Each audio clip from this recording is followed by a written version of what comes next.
Okay. So I want to say hello.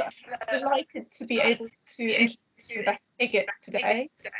Rebekah has recently taken up the post of Principal Curator of Science at National Scotland from last August, before which she was a lecturer at the University of Kent. While at Kent, she was a principal investigator on a recently completed Leverhulme project, which was called Metropolitan Science, Places, Objects and Cultures of Practice and Knowledge in London, 1600 to 1800, which was in partnership with the Science Museum. From this year, she's going to be co-investigator on Tools of Knowledge, a digital humanities project funded by the AHRC that will explore and represent the history of scientific instrument making, of the scientific instrument making trade in Britain and Ireland between 1550 and 1914, which I think brings us to Becky's talk today on instruments as iconography at Trinity House, representing maritime experience and expertise in 18th century London. So over to you, Becky. Thank you, and I hope you can see my presentation and hear me. Good.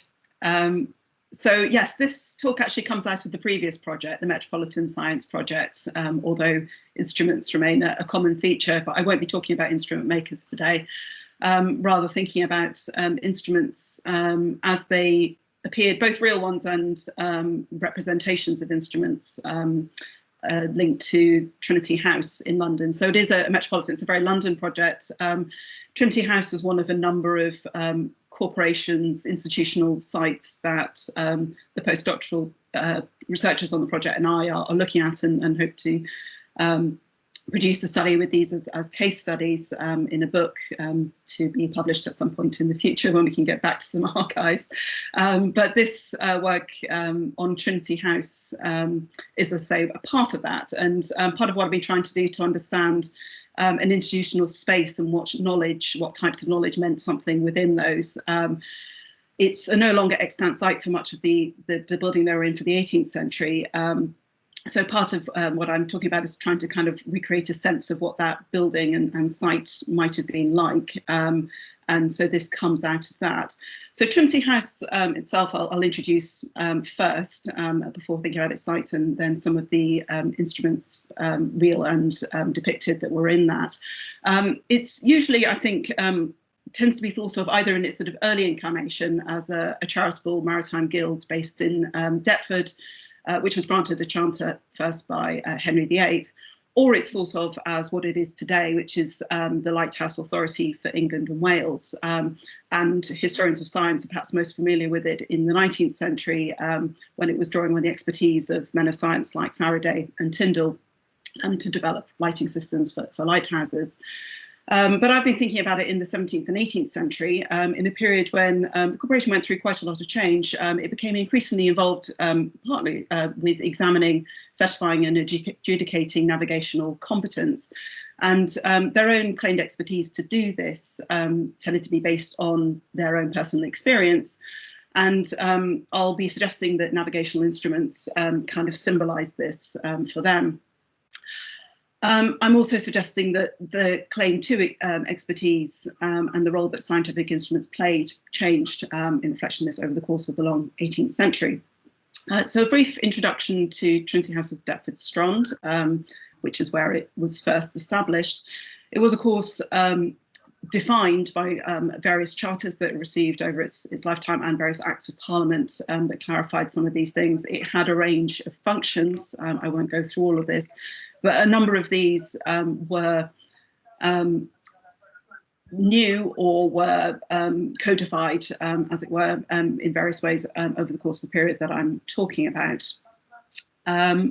Their focus on improving and increasing the number of lighthouses is really something that they only turned to toward the end of the 18th century, although they had a long history of maintaining and sharing knowledge of where marks and lights and buoys of various sorts were to aid the navigation, particularly in the Thames estuary and sort of around the coasts to the east and the south of London.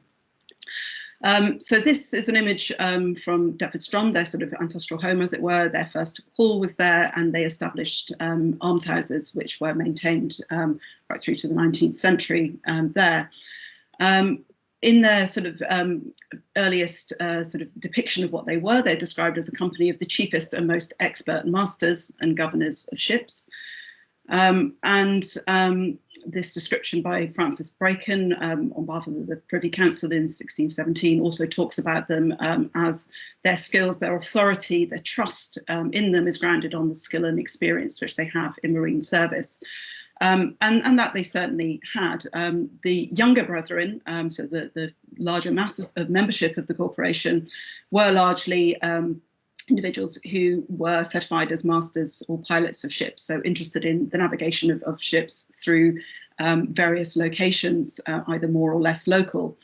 They were governed by a group elected from among that number of 31 elder brethren, particularly the master, deputy master, wardens and assistants.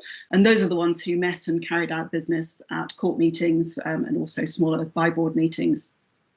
The majority of those were captains who may have begun as masters of ships, but also became and increasingly became, and I think this helped shift the nature of Trinity House over the course of the period I'm talking about, increasingly merchants, ship owners and so on, and also among their number would be some officials representing the Navy Office or the Admiralty, and also individuals in otherwise useful positions of influence as politicians or aristocrats who had the ear of relevant people.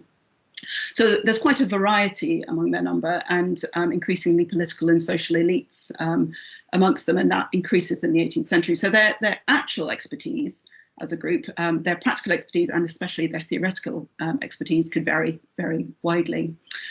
As individuals and as a corporation, their status, their wealth, their social position increased significantly over the course of the 18th century.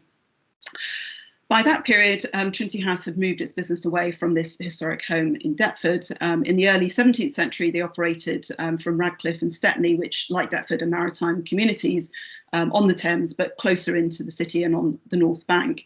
And in 1661, they moved right into the City of London itself, into Tower Street Ward, which is between the Tower of London on this side, and if you can see my cursor, there's the location of Trinity House itself, and London Bridge is over to the other side.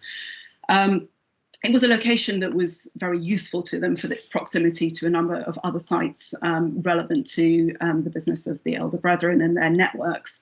That included, of course, the Navy Office up here. The Tower of London itself is the site that had the Office of Ordnance as well as the Royal Mint in it. Custom House, which they are en route to, was the location which all masters of ships bringing goods into the city would have had to call out on arrival. And we also have, sort of to the north of this map, the location of East India House, and many of the elder brethren were connected to the East India Company, and also Muscovy houses around here somewhere. So lots of very useful locations within minutes walks of where they were. So Water Lane is the location that's marked there. Trinity House is a courtyard building off that site. And they were there from 1661 to 1798, the very end of the 18th century, except for a few years when they were hit by fire, first the Great Fire, and more badly hit with the Thames Street Fire of 1715, and the building had to be essentially rebuilt at that point. And they moved, they didn't go far away. This is clearly a location they needed to be in, so they moved up to Mark Street for a period while they were rebuilding. So this is quite a narrow but very busy thoroughfare, but they were closed off. Their building can be seen here, later picture, but you can see the gates to the courtyard just on the corner of the street where it bends, where they were located. It, like other corporate sites, was quite carefully policed with those gates. There was all sorts going up and down the street and didn't necessarily want everyone in. They might have a beadle or other individuals kept on the gate to make sure people didn't enter if they didn't want them to, but a number of people did have good reason to be in there.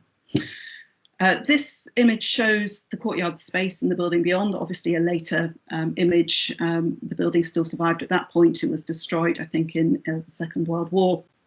and so can't be visited now. But Trinity House at the end of the 18th century, as I suggested, had moved away from here and built themselves a new building on Tower Hill, which I'll come back to later at the end of the 18th century. This one, you can see a plaque on it on the left-hand side, and that plaque was moved to the current site on Tower Hill and can still be seen there. And you can see the record of 2 fires and 2 rebuildings on this site. But this means that we know really rather little about the interior and the contents of this site, particularly because although there had been an inventory, I have not been able to relocate that in the archives, unfortunately. So I've tried to recover some idea of it from published accounts and private accounts, the minute books where mentions are made of contents or buildings, deeds, and also images and maps to some extent.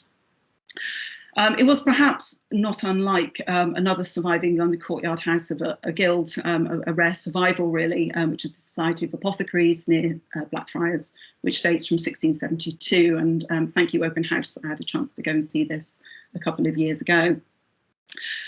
So different parts of the space would have been visible to and accessible to different kinds of people. The elder brethren, of course, the younger brethren when they joined and were sworn in. Dining guests would be brought in, candidates for the various kinds of examinations, pilots, masters, the boys of the Royal Mathematical School, who they examined from the late 17th century for their knowledge of mathematical navigation. Also those employed to act for Trinity House in various ways, buoy and lighthouse keepers, agents who collected tariffs for lights, and so on. Also the people perhaps not reaching the heights of the first floor and the best rooms, who ran the business and undertook the labour of collecting ballast and the business of selling it to ships leaving the towns. At the court meetings, some individuals, as they got past the beadle, also the clerks and the doormen, might have the opportunity to state their case at court meetings, asking for support for particular ideas, whether they're wanting a testimonial of the effectiveness of a new design of an instrument, a reward for a publication, or something like that. These, if they were deemed beneficial for navigation by Trinity House, could be a benefit. So there are a number of projectors of that sort that we see coming through in the late 17th and 18th centuries. I have no images to show the interior, but there are some descriptions, and perhaps possibly helpful or possibly misleading to have a look at Society of Apothecaries as it is now at the same time as I'm talking about this. We know, for example, from John Strype's Survey of London, 1721, his updates to Stowe's survey, he recorded that there were portraits, and some of these survive in their hall in the same way as we see here. And also tables up on their hall recording benefactors and the gifts that they'd given to the corporation. The portraits tended to be of monarchs who had supported their charters, granted them, and also other benefactors or important masters or kind of heroes. So there is record in Strype that there's the portrait of Francis Drake that we know was there. And also he said there is an old flag hanging up, which they say was taken from the Spaniards by Sir Francis Drake. The portrait of him sadly was destroyed in the Second World War when the new Trinity House was set on fire.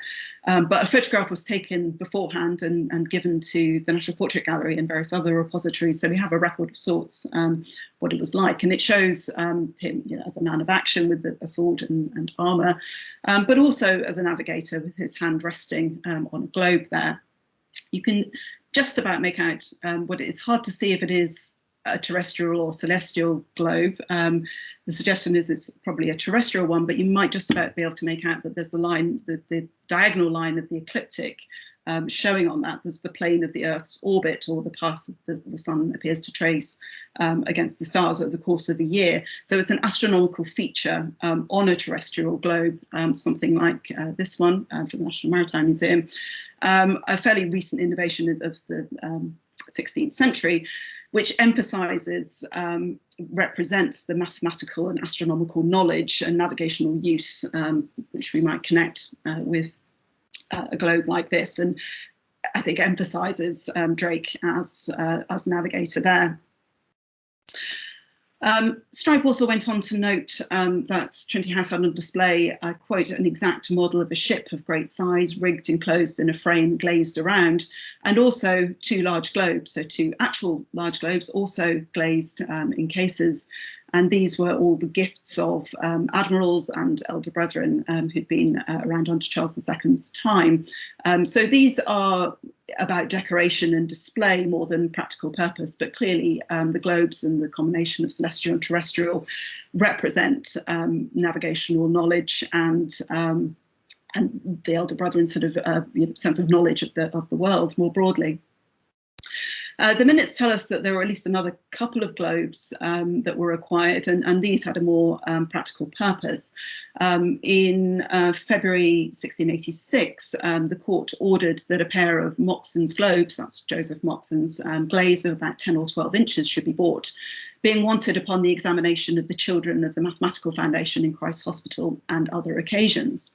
So they have a role here in testing knowledge and perhaps asking the scholars, so these are boys who were given higher mathematical training on a charitable basis at the King's expense, to be trained in mathematics for navigation to supply the merchant and the Royal Navy with well-trained individuals. It's interesting that these are required just a few years after the elder brethren had essentially been forced to admit that the expertise that they'd long claimed to have in navigation was not actually sufficient for them to themselves examine the young people who were being trained in these quite new methods of mathematical navigation. They still sat in on the examinations. We might imagine them with their globes asking the boys to demonstrate various things, but they'd been forced to hire a mathematical teacher in order to conduct the examinations on their behalf. So they still certainly considered themselves experts on the practical purpose, the practical navigation at sea, the routes that pilots or masters might need to know, the practical use even of new instruments, but perhaps no longer could they claim to be experts in the mathematical theory and the way that was taught. But they certainly did give their judgment and sometimes trialled new instruments, the kinds of things projectors were bringing to them. But at least on one occasion, we find they had to kind of delegate that. They didn't have the skill to judge a particularly sort of complex new mathematical instrument, and they had to delegate that as well to their mathematical examiner. So this was the instrument designed by Jacob Rowe, a captain and experienced mariner, designer of instruments, and he had brought that initially to the Admiralty, who'd asked Newton as a commissioner of longitude or as president of the Royal Society to comment on it, which he did and thought was well contrived and deserved to be tried at sea. And probably as a result of that, it came to Trinity House as experts on the practical application. And that happened in other cases as well that we have a record of. And Newton talked about how he could sort of think about the theory, but he had no experience of sea affairs, and his opinion couldn't be relied on without the opinion of Trinity House. So this happened in the case of Rowe, and it was brought to the elder brethren at the court, and they resolved that, well, they found they couldn't come to a conclusion about it, and they resolved instead that Mr. Weston do view the said instrument and report his opinion thereof. That was Thomas Weston, who was their mathematical examiner, and also the master of a navigational academy which focused on mathematics at Greenwich, and formerly an assistant at the Royal Observatory in Greenwich as well. But nevertheless, there were a selection of the elder brethren who were themselves particularly experienced and perhaps still active at sea and part of the corporation, and these would be the ones who would be most likely to be involved in examinations and conducting them, particularly masters and pilots, and also in carrying out surveys of the Thames channels. So this is where they sort of exerted their real expertise in understanding the channels required. This is the map is orientated, this is north-south this way. You can see the sort of marking here of sandbanks and so on, and the sort of marks around the banks that would have helped people navigate. And they certainly still, in a sort of performative way perhaps, showed their knowledge of this by carrying out surveys. You see this representation of a yacht with the Trinity House colours, where they would be carrying out sounding, you can just about see, and marking. You see the buoys, the marks, the lights on the banks and so on, listing this, sort of expressing their knowledge of these things. Although this chart is not made by one of their number, although he was made a younger brother in Grenville Collins, who they gave some money to, and he gave this chart to them, dedicated to them. So we see here something I think becomes more and more common, which is that Trinity House themselves don't collectively have the skills involved to do the more complicated work of presenting a chart like this, but they could certainly access it and show that they could. And practical experience and skill in navigation is certainly part of their self-representation. These are two statues of elder brothers who left substantial legacies to the corporation for its charitable activities, and Trinity House ordered that these statues be created and displayed at their almshouses, which were the charitable thing that were being supported by these legacies, and they can be seen today at Trinity House. They're represented not as the wealthy donors that they were, and they were very wealthy, but more as active practitioners. We have Maples, who was a commander of an East Indiaman, and you can see that he's resting his hand on the backstaff, and at his feet are a globe, dividers, mariner's compass, and a leaden line, so a full suite of instruments to use to find your way. Sands was deputy master in 1719 to 21, so one of those active, present kinds of individuals involved in examinations and surveys and so on. And he holds a telescope, he has a globe at his feet alongside an anchor, and his left foot is raised, suggesting readiness for action, perhaps. Looks like a man about business. But there's a difference, I think, between these two, which is perhaps representative, or perhaps I'm reading too much into it, but between 1683 and 1746, when these two statues were made, it looks as if Sands and has instruments that are much more sort of generic representation of navigation, rather than things for the purposes of. The telescope looks like something that's more about maritime command, sort of looking like a baton of command, rather than a specifically navigational tool like the backstaff. Maples certainly looks like someone who's personally more able to find his own way than Maples, who would perhaps direct others to do it. So there's perhaps a change over time here, a changing status and role of the ship's commander, reflecting perhaps the more specialist sort of nature of navigation itself, changing at this period. By the later 18th century, hands-on familiarity with maritime tools and navigational instruments perhaps represented a lower status, although more widely part of training within both the merchant and royal navies, something that was perhaps slightly below the role of the commanders, merchants, businessmen and politicians who made up the elder brethren, even if they had started their careers as masters and captains. This is another item now at Trinity House that was once on the almshouses, perhaps when they were rebuilt in 1788, and it represents a whole range of instruments relevant to Trinity House, and particularly perhaps the work of the younger brethren rather than the elder, and it's the younger who were the ones who might end up on retirement, or their widows, at the almshouses rather than the elder brethren themselves. So we have compass and telescopes, octant, dividers, parallel rule, dredging net, lead weight, and so on included here. But the corporation itself, as I've suggested, became wealthy sort of in the second half of the 18th century, particularly through the monopoly that they'd gained through Parliament on selling ballast to ships on the Thames. Individual brethren had also made fortunes themselves, especially as merchants and ship owners linked to the East India Company and other trading companies, often themselves becoming landowners, MPs and so on. The shift in focus that we find from the sort of 1770s onwards towards thinking about novel designs for lighthouses, I think suits the sort of changing social nature of this group. It was an improvement project for public benefit, suited to this kind of wealthy, more gentlemanly kind of context where they can act as patrons to others' skills. Some of that comes from within their own number, but a great deal of it is coming from outside. The Trinity House, with its wealth increasing, had a very large charitable expenditure. It did support a lot of individuals, but it also had plenty to lay out on a new building at the end of the century, and possibly for their own dining and so forth. And they received some criticism for that. They didn't move far. Again, that location on the east side of the city proved sufficiently important for them to stay pretty close. But they found a more conspicuous location. So moving from Water Lane to the top of Tower Hill there, nice view over the tower. And they created a new building that was pretty showy, fashionable, classical, much more open looking than that Courtyard House previously.